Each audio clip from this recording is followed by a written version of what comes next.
Le grand cerf et le lapin des champs. Vous connaissez cette histoire, mais vous aimez toujours bien l'entendre de nouveau. Alors je vais vous la raconter une deuxième fois. Un soir, le grand cerf lit son journal tranquillement, quand soudain, boum, boum, boum, voici qu'on cogne très fort à sa porte. Qui cela peut-il bien être à cette heure-ci, se demande-t-il. Le cerf se lève pour voir qui arrive. C'est un lapin des champs. Grand cerf, ouvre-moi, ou le chasseur va me tuer, crie-t-il de toutes ses forces. Le cerf ouvre et le lapin entre d'un bond. J'allais justement dîner, dit le cerf. Tu dîneras avec moi. Est-ce que tu aimes l'omelette au cerfeuil? L'omelette, je ne sais pas. Je n'en ai jamais mangé, dit le lapin. Mais le cerfeuil, j'adore ça. Ce n'est pas tout. Il y a encore du chou rouge et du fromage blanc, de la tarte au mûr et du jus de raisin. Quel régal pour le lapin! Je me sens mieux maintenant, dit-il au cerf après la tarte. Mais comment te remercier?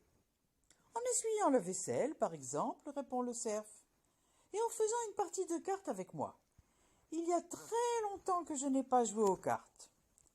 Il se dépêche de faire la vaisselle, et le lapin essuie avec un torchon. Il passe la soirée à jouer aux cartes. Le lapin gagne 3 parties de bataille.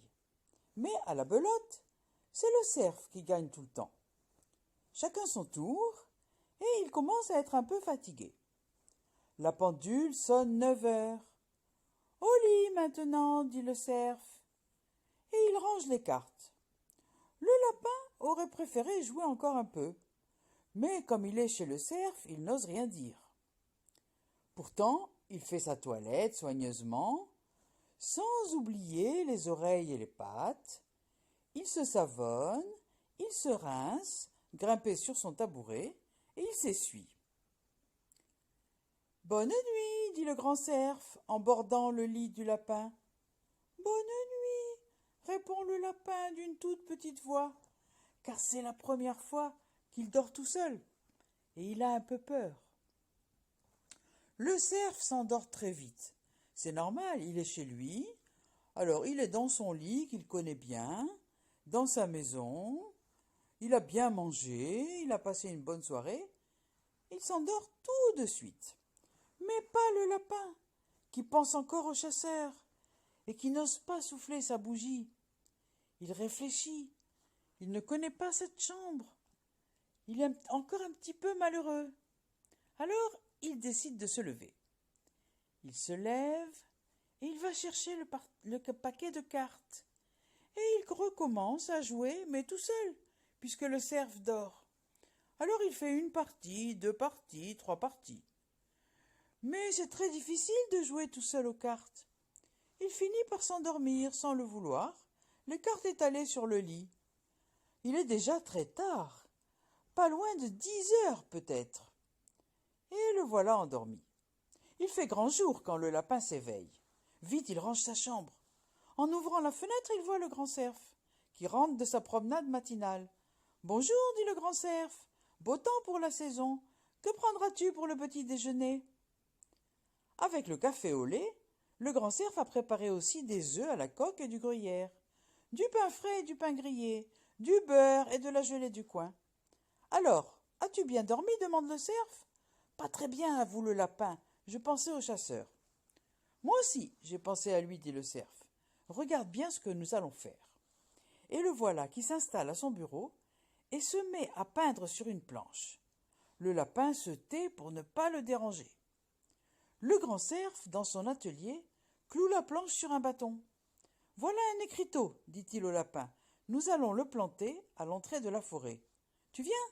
Oui, dit le lapin qui ne comprend pas encore très bien. Mais il n'ose pas poser de questions. Le lapin et le cerf se mettent en route à travers le bois.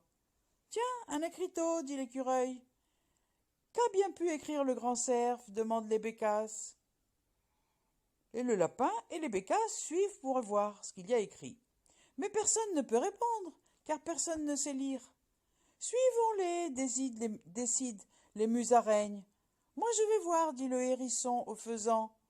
Tu m'accompagnes? Oui, bien sûr, allons-y. Et voilà, dit le grand cerf, quand l'écriteau est planté. C'est le chasseur qui va être étonné quand il lira cela. Écoutez plutôt. Et il lit l'écriteau à haute voix. Chasse aux lapins interdite dans la forêt, sous peine de poursuite. Chasse aux lapins interdite dans la forêt sous peine de poursuite.